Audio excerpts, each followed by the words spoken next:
What's up, Harry? What's up, Twitch? How you doing, man? I'm so good. This is kind of a surreal situation, this interaction we're having right now, because we've known each other for a really, really long time. And in truth, I can't even really pinpoint the moment that we met. Do you remember? I'm not. I mean, I kind of met you, I guess, digitally because I used to watch you on. I think it was a Wade Robson project, I Oh believe. yeah, And that you were was like, way on back in there. the That day. was back in the days. And I Yeah. was like, that guy is so dope. And through auditions, I believe, when we just saw each other from Yep. afar, we just slowly became friends. Absolutely. And Dance the way of being friends, I guess. 100%, and that's kind of the path, right? And again, this is like so surreal because the way that we get to connect now. I mean, I think one of the last times that we saw each other professionally, I was in the opening act for the Glee tour when Glee went live. You remember those? Oh my gosh, I remember that. I mean, that was a crazy time because we're like selling out stadiums and I just Yeah. remember I always remember that one moment when this stage was not set up properly and it was super slippery. Yes.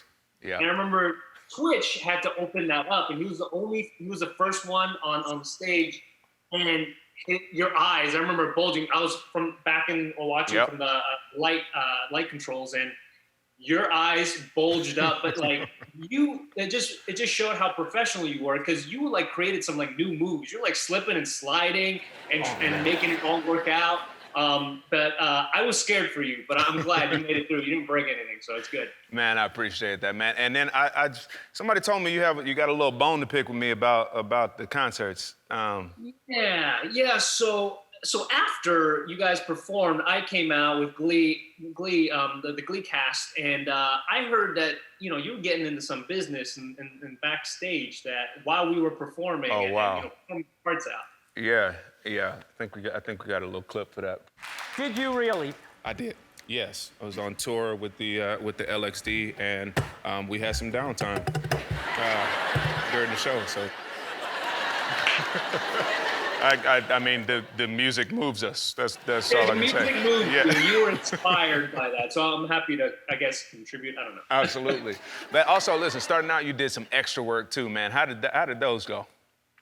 Horribly. I remember the first one I did. It was one of those like procedural shows, and I was on a witness stand, and all I had to do, the lawyer would ask me, "Who did you see commit the murder?" And I would point to the person on sitting down.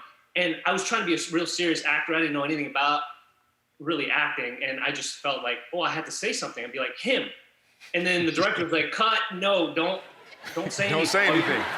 I was like, no, but I feel like I have to do something. So I'm like, that's the guy. And I kept adding more. And eventually I got fired from that one. So, Well, I'll say this, man. I'm sure there's somebody like looking right now, kind of like eating those words and those actions because you're the lead of a movie, right, man? Let's talk about this movie all my life, because it's your first leading role, man, and I'm so proud of you. As a matter of fact, when I saw the trailer, and I know you know this, but y'all, when I saw this trailer, I sent a video of myself to Harry sobbing. I was sobbing, like just so moved by the trailer, but then also so proud of this guy, man. Please tell us about that movie, man. thank you, man. Thank you. Yeah, that was really, really beautiful message. And this movie is just such a love letter, and it's inspired by a true couple that they have to race to put their wedding together because the character I play, Solomon Chow, ends up diagnosed with terminal liver cancer. And by their friends coming together, banding together, they give them a memorable wedding, and it's just a message of hope and kind of what love can do to really band everyone together and just make memorable moments together. So I'm just so happy to be part of this project, and it's a real love letter to the real Sullivan Chow and Jen Carter. Man, well, dude, I know I keep saying it, man. I'm just so happy for you and so excited for your future, man. We came up together, and I just see just you continuing to climb and build, man. And I'm here for it, brother. And much love to you, y'all. All My Life is available on demand right now. Make sure you check it out. That's Harry Shum Jr. right there, y'all. We'll be right back.